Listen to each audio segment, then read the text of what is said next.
Patricia here. Another session, another episode of my Life Interrupted podcast. So before we begin, I want to say this is an episode discusses grief and personal loss. So this podcast does not replace professional support. If you need help, please speak to someone you trust or reach out to a qualified professional. So today I have someone here with me who is very dear to my heart. So this is my husband, Ron Muller, and he volunteered to be my first interview to discuss his grief experiences and his death experiences and his journey. Ron, you want to just tell us a little bit about yourself? Okay. Well, you've already told me my name. So my name is Ron Muller. I'm 60 years old. Thank you for inviting me and letting me be your first interviewee. Okay, all right, here we go. So the first question is, what was your first experience with death?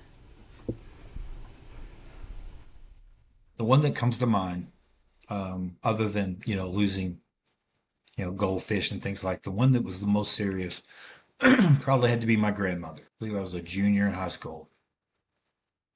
Um, Very close to the grandparents, especially the grandmother, my mom's mom, and spent many summers there. And so that was the first dealing with death. And looking back again, I was young still, right? But no one ever sat down and explained really what was going on. Um, I can even remember, because there was a lot of visitations and going to funeral homes and things like that, right? And I remember, all the time it was like a big family reunion. You'd seen cousins and relatives you hadn't seen in quite some time, right? And it wasn't until the day of the funeral, and I was one of six grandkids that was pallbearer, and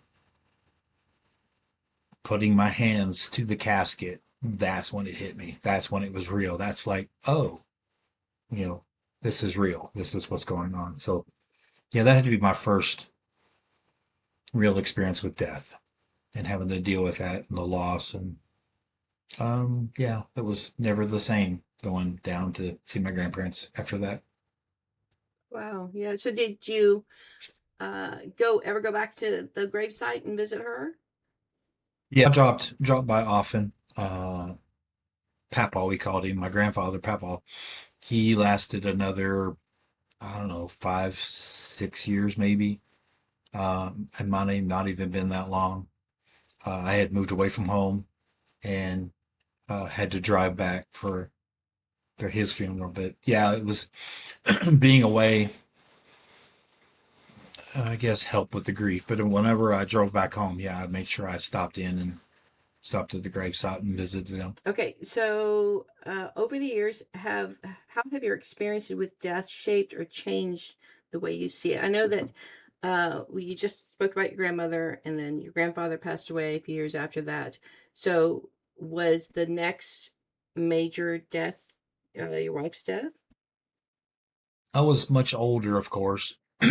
um, Between there, I had lost some uncles and some aunts, and um, yeah, they were close, and it meant something. But the most recent one, and I guess being of age, it hits home. I always say that I first lost my mother, then I lost my wife, and then I lost my spiritual mother in about the span of roughly 3.5 years. And Mhm. it was tough. And that's when things really shook up and um, didn't know how to quite handle all of that. That was a lot of, I mean, it was tough. Like I said, it changed forever going and visiting my grandparents after they passed. Um, but I was an adult, moved away, got busy with life, so wasn't uh, as impactful as hitting home those three people. So Do you mind sharing the your experience, the death of your wife? Um, yeah, so Ruby had she had been diagnosed with cancer a number of years back. And again, it was kind of found by accident. There was some bleeding going on, and what it ended up being was a kidney cancer in the bladder. No, no, sorry, bladder cancer in the kidney. The difference being with kidney cancer, there isn't much treatment. They usually just remove the kidney and hope for the best. But with a bladder cancer, there are treatments. So this was a little different. It was a bladder cancer in her kidney. Um, and then she went through chemo and radiation, and that was some really tough times. And then, they never say you're cancer free, but she would go back for checkups, and so she was good for a period of time up until recently, and then it was really backaches. Um, Again, she with my mom's passing, we made several trips back and forth, and that was a good 12 hours, 14 hours in the car. And more than a couple hours in the car was just grueling on her back, right? She had trouble sleeping, it was just painful. So we went through that experience. Still really didn't click that anything was wrong.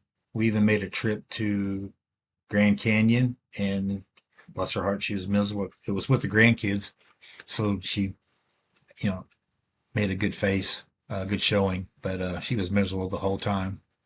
And then last we had taken a cruise, and that's when it really showed up. She didn't sleep. She was up all night. She watched TV. She just was miserable. And this was a 7 day cruise. The last leg of the cruise, we had stopped in the Bahamas. And after that, there was going to be 2 days at sea, and she was afraid she couldn't take 2 days. And again, you're really stuck. So we made the decision to jump off in the Bahamas and fly back home. So we did that, flew back home, went straight to the doctor. Still really didn't find the cancer until sometime later. They realized that there was some disc that had degenerated, and so she went to this back institute place, and they fused those discs together. Oh, that will take care of the pain. But then in the process of doing a biopsy on the disc and some other checks, that's when they found the cancer, and it had moved from the kidney area to the spine, and so now it's considered type 4, class 4. Whenever it moves, that's when it's bad. But she believed she was healed the first time. She always believed that she would be healed this time. She had a great team of doctors over there, and they rallied around her. But it had spread too far, and I'll say once it's in the bones. So it wasn't long after that she passed. So how long was it from the time that you jumped off the cruise until she passed?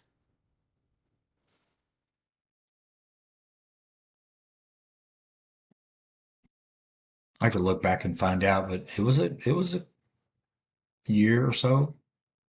That's I mean, pretty it wasn't fast. like yeah, it wasn't like she found her right away. It was she kept insisting there was something else wrong, and again, it was her what they call it, the cancer doctor. But anyway, he was the one that dug through and looked at some scans and realized what it was, and then told her. So from the time that you first experienced your grandmother's death when you were younger and Ruby's death when you were older, was there anything like during those times that people said that you just went, I just wish you would shut up and stop saying that, because you experience a lot of deaths and people tend to give you platitudes. Yeah. And is there anything that you just that somebody just said something and you just wanted to smack them in the face or anything like that? No, luckily I had read some books and I I really was not prepared. I really didn't know how to handle that. This was my life and it changed. It was never it's never never going to be the same. It's just it and but I had been kind of warned, and so I kind of knew people would say things like, "Oh, she's in a better place." Well, deep down inside, I know that, but at that particular point in my life, I didn't want to hear that. Yeah, it's much later when it's less raw that you can accept that response. But it was things like that. There were well-meaning people um, that really just didn't know how to talk to you.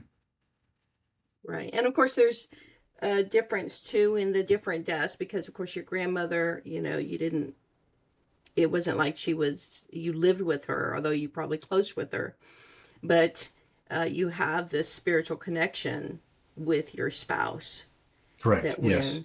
when that happens, when they're gone, that, I mean, scripture says that, you become one. And so Yes. when that happens, when they're gone, it literally rips your soul apart, and you just Yes. a part of you dies. Yes. So, yeah, so that's uh, hearing a platitude from someone when your grandparents die or when a friend dies or something like that.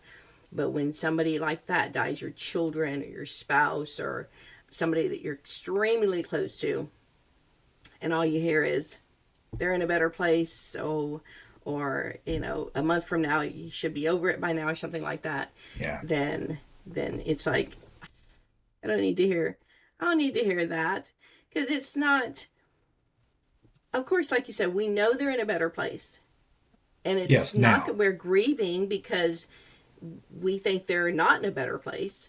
We're grieving because we miss them. Yes. The funeral isn't for them, the funeral's for us to say goodbye. So, Yes. was there ever a time in your life when you felt your death was imminent? Like you just thought, I'm gonna, I just, or maybe just, I'm sure after Ruby passed, you felt like dying. It just, Yeah. In regards to that, there was there were numerous times sitting in the living room, and I don't know because that's what she had done for the past 20 years. Come from the other room, you just like you were. I was expecting her just to walk in from the back room, and just like everything was normal, and this was just a bad dream. No, I thinking on the question about death. The only time that I can really think of that it's my only example of when they talk about life flashing in front of your eyes was I was in high school. I was young. It was before, I think it was before my grandmother passed. I had gone fishing with a buddy of mine. We and I had gotten kind of bored, so I'd walked away. Well, make a long story short, I'd slipped off into this creek and was drowning. Basically, can't swim a lick, and later I found out that this was a place where there was the river coming this way and a river coming this way, and it created a swirl, and I fell right into this pocket. So it was just taking me down. At that point, you see things flashing on your eyes, and I had gone, I tried, you know, floating and this, and I'm like, okay, this is what dying must be like. But fortunately, the my buddy's dad was there, had jumped in. I thought they had given me a log, and it was his leg, and I grabbed a hold of it and pulled him under, and then went, "Oops, that was not a log." But we both made it out. But that was the closest thing, or at least in my mind, what death flashing in front of your eyes must be like. Because I, I've been I've been blessed so far to have not had any other kind of encounter where that has occurred. So that's the closest could say. what do you believe happens to us after we die? Well, the only thing I can go off from is from my faith and being a Christian. We were absent from this body to be present with the Lord. There's a time, there's scripture where it talks about, I think it was Stephen when he was stoned. And there's other scriptures that talks about he was here and then he wasn't. So that's our hope. So you think that as soon as we die, we're in the presence of God? Yes. So there's no, what about like with Lazarus and the rich man and Hades and, being in the bosom of Abraham and all that?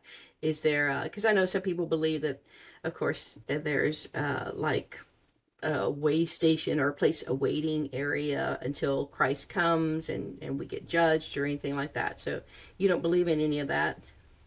There's some of that. There's some of that in there as well. The scripture talks about falling on sleep. So, and again, it's kind of like when we now fall asleep, I can fall asleep and wake up and I've spanned a period of time and don't realize it. It seems like you've just nodded off and you just woke back up. I kind of think that's the way we'll just fall on sleep. And then when it's time to wake up, we wake up and we're there. So whether that's a short time or a long time, it talks about judgment. And I don't know if we'll be in a holding area before that, if we're called up before that, but I just know that there's a time and yeah, based off of how you've lived your life, you'll either go to hell or you'll go to heaven. So So you think that those who haven't given their life to Christ will immediately go to hell? it's not for me. That's the judge. The Bible talks Okay. about the judge, and so the judge will decide, and it's based off the book, which is the Lamb's Book of Life, and it's based off of the books, the 66 books, and then how we lived our life. So have you ever lost someone like a friend or even knew someone and you went, man, I really do hope they're in heaven. You just have to put them in the hands of a merciful God, and He knows what's best. So Yes. that's kind of where I leave it. I don't. An old preacher used to say, "I don't put anybody in heaven, and I don't put anybody in hell," and I'm glad it's not my decision. I just know what I need to do, and I So could go off on side conversations about the end time coming and as long as you're ready, it don't matter if he comes tomorrow or he comes 10 years from now, 100 years from now. If you're ready to go, it doesn't matter. You're ready to go. do you think you're ready to go? I believe so. I'm working on it. It's a constant battle. It's the trick of the enemy to get you to doubt, right? Um, he is doing his best to cause as many people not to make it there as he can.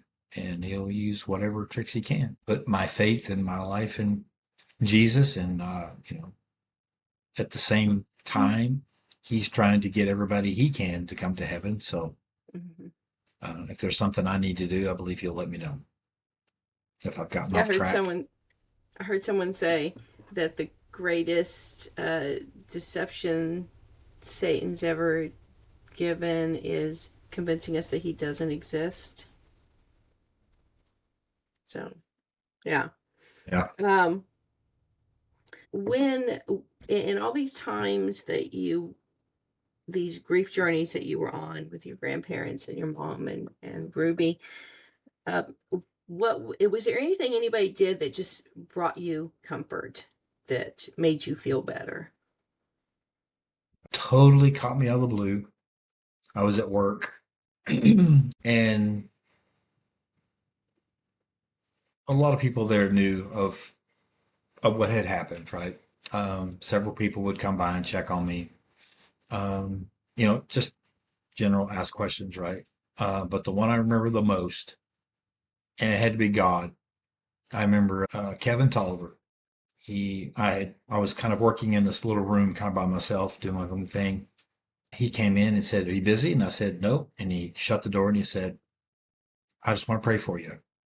And he came over, put his hands on me, and he just prayed for me. So probably the first time someone other than a church member or a pastor had done that. Just someone total, a stranger, totally out of the blue. We had tons of conversations about, because we're both IT guys, about church IT and music and things like that. And so for him to come in and just say, "Man, I feel for you and I want to pray for you," and he prayed for me right then, and then didn't dilly dally. He just said, "God bless you," and went out the door. I saw him later, and it was just like we had, you know. But yes, that was a treasured moment that I will hold dear going forward, and also as an example. Hopefully, I can pay it forward and do the same. Right. Yeah. Yeah, I remember you telling me that story. Is there anything that you promised Ruby to do, or anything that she asked you to do before she passed? Yeah, she always seemed to have a, and it was from her prior grief journeys with herself. She had lost her father, and that was very devastating to her. Um, she always felt like, oh, you'll if I pass away, you'll just put me in a hole, and everybody will just forget about me. And I was like, no, no, we won't. So yes, I made her a promise that I would continue to go by her and check on her and make sure she had flowers.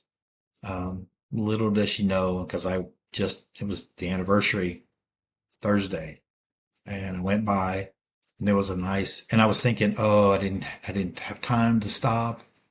And honestly, life had gotten busy and I hadn't gone by as often as I should. But there sitting was a nice red bouquet of roses.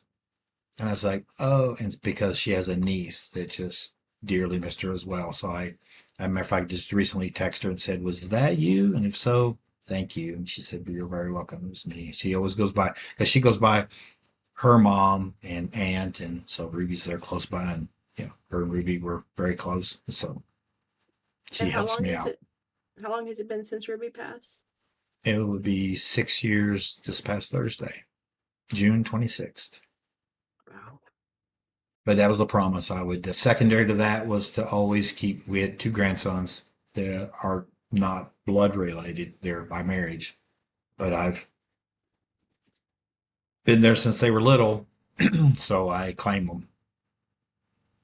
And she made me promise that I would always, not just write them off. I said, well, of course not. Always include them, check on them, see how they're doing. Yeah, you're their Uh, papa. wow. Yeah, I'm the only papa they know. So Yes.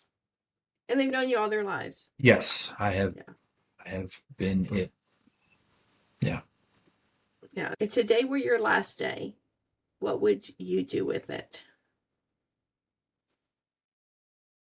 Even though we should always be doing it, expecting this is our last day, I think I would, because I would say, first off, I would say, call all the people that I love and I know, and make sure that um, they know I'm loved, and maybe some really close people go, hey, you got any questions? Maybe make sure things are ready. Here's where this is, here's where that is, kind of leave stuff out. If nothing else, just have a big party and invite all the people. I think you would give me the idea, and I never thought about doing it that way. Really not tell them right off, because it would really kind of dampen the mood, right? But it's just a big celebration. Have everybody come, presents, or give things away, and make sure, oh, I know you really wanted my PS3 or whatever, right? So here's my PS3. And then of course that would then people would go, wait a minute, why are you giving away all your stuff? And I go, okay, well, this is my last day. And so the big reveal. But just to make sure that people You knew, love and them. I got to share, and they got to share. I mean, I know it's what funerals are, but it's a funeral is kind of like reality realized too late sometimes. I wish I said this or I wish I'd have done that. But Because, but by that time it's too late. The yes. people are gone. So, what would, if you had one more day with Ruby, what would you do with it? So that was the thing. It wasn't a quick passing. It wasn't unexpected. Kind of knew it was coming, right? I remember Scotty one time catching me before he left because Scotty would come over and visit with his mom. The handwriting was on the wall. She was not getting any better. I believe she was actually getting worse. And so you knew it was coming soon, but you're still never ready. It was still a surprise when it did happen. So there were things that I wanted to ask. And it's a fine line when somebody believes they've got the faith that they're going to be healed. I didn't want to be the one to come in and dampen that. Go, look, you put all this away, get ready. So I let her believe that, but also at the same time, not really knowing how to handle death. There were questions I needed to ask. There were things that she had nobody really, the average person wouldn't care about, but to her they were important and sentimental. And what would you like to do with these? How would she like to be remembered? So I think I would spend the day just, it's her day, whatever she wanted to do. But I would also include those, and that even went for my mom because my mom was the same way. We went and visited her on her birthday and took her out and celebrated her birthday of sorts. And then kind of on the side, I wanted to ask her these questions like, well, hey, mom, where would you like to be buried? Or do you have a plan? Or where those kind of things. Because when she's gone, then I'm like, now I've got to make those decisions. Now I've got to call those people. I've got to do all those things and had no clue. It's just number one would be, and it would be, it's her day. She could do whatever she wanted to do. And then number two would be to have that real serious conversation. So, during all the losses you've had, is there anything you wish people that you would like people to know in regards to how to support people who are grieving, or what to say or what not to say or do or not to do?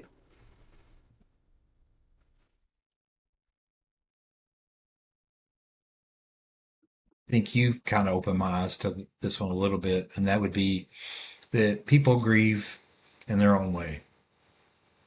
And so you would let people grieve and also, I don't want to say make sure they grieve, but sometimes I know with me, I didn't grieve right away. I came home and got very busy. I just ignored, I put this off. These are decisions I don't need to make. I don't want to make them right now. But that, yeah, people grieve in their own way. And sometimes just coming by, checking on, make sure you ate, you know. I think I read one time that, and it's probably true, most people are decent enough like, hey, can I stop by the store and get you X? Or hey, do you need me to run and pick up your kids? Or hey, do you need to do this? And most of the time, most people are, especially when we're grieving, go, no, I'm okay. If you see something that needs to be done, just go do it. Because they're not really going to go, sure, I want you to come mow my yard because I would feel bad you did that, right? But if you drove by my house and my yard was, foot high, you can tell I haven't been mowing it.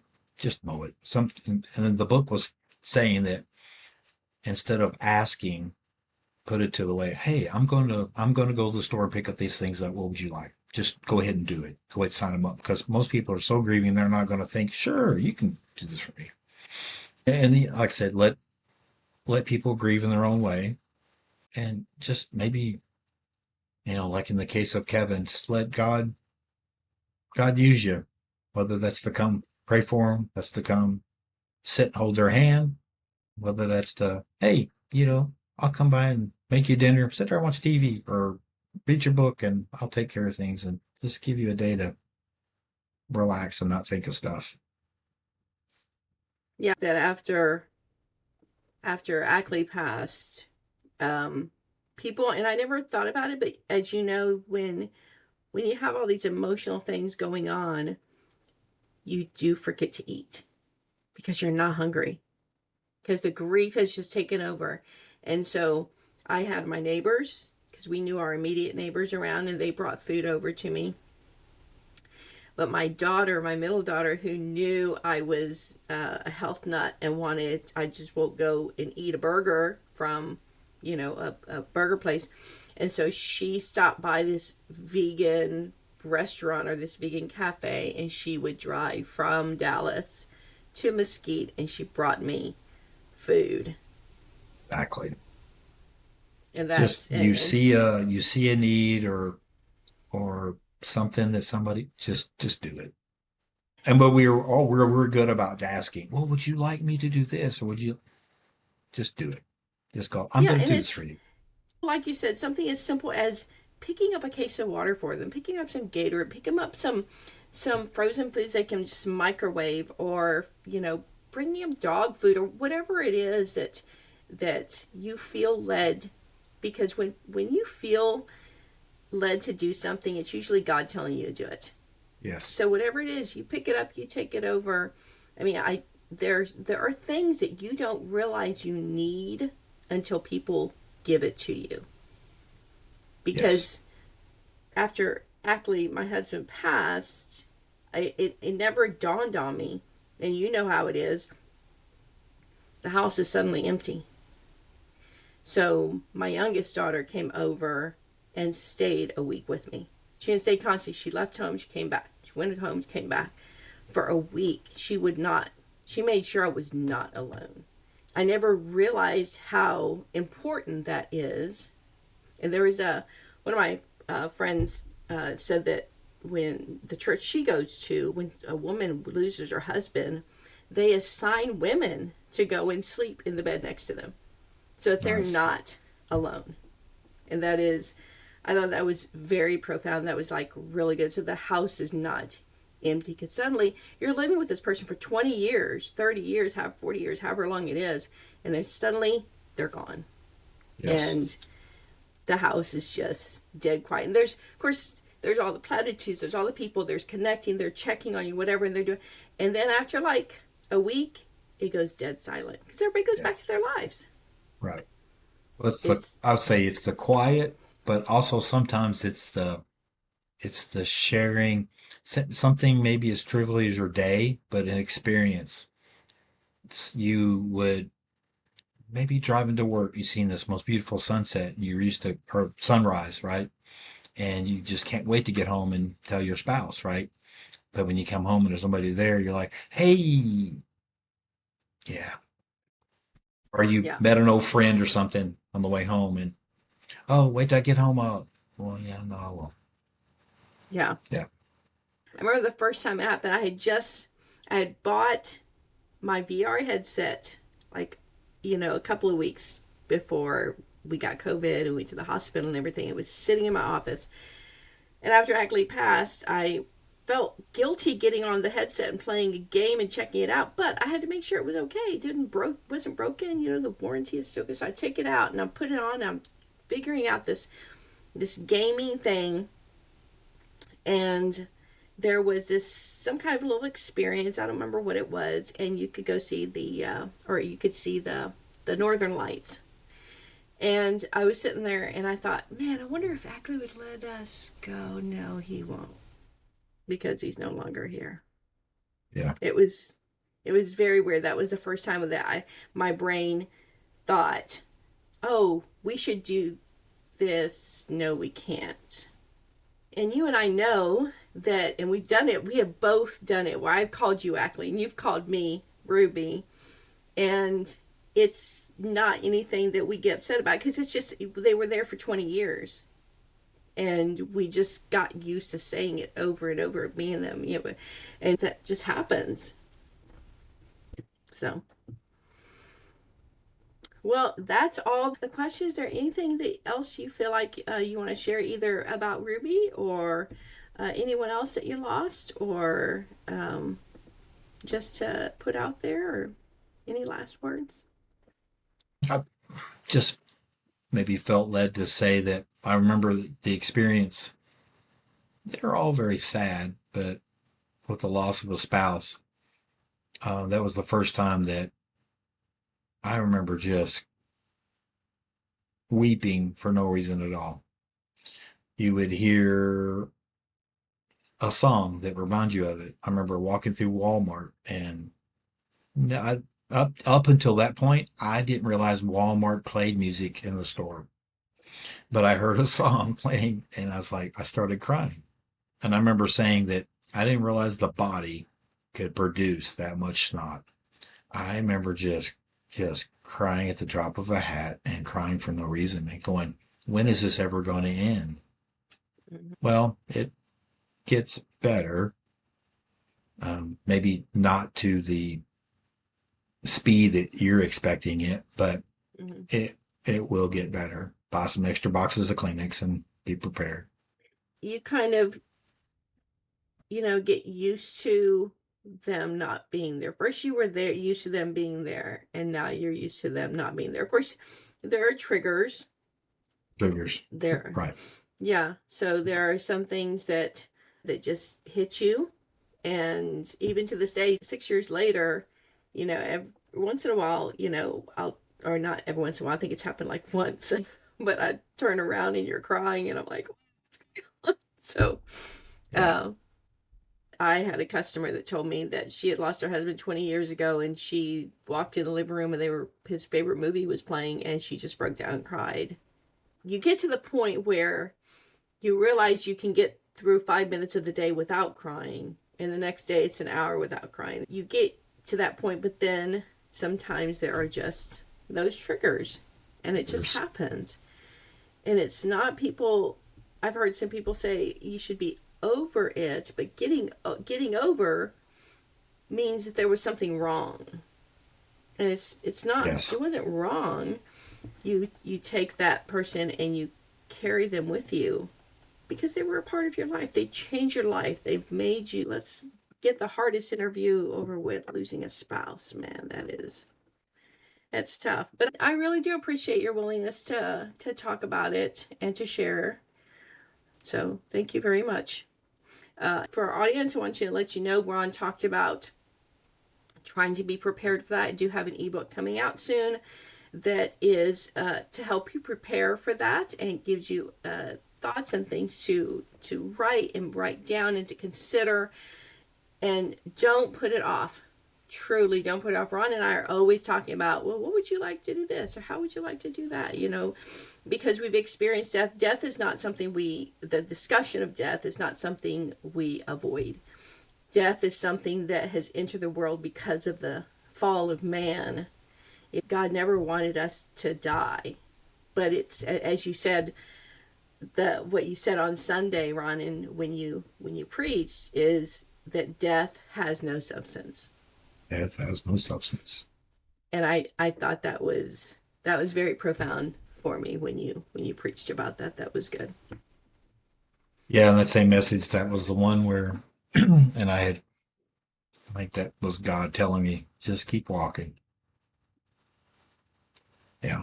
So you can get to a point where you can, whether that's depression, whether that's just grief, and you can just kind of ball up and want to shut the world out, and you can stop moving forward. And that's the worst thing you can do. Yes, Sometimes you just got to get up. I've seen people get stuck in their grief, and it's Yes. not a pretty sight. And there's nothing you can do to pull them out of there. If they want to camp there, they're Yep. going to camp there and stay there. Well, thank you very much. I appreciate it. I thank everyone else for joining us.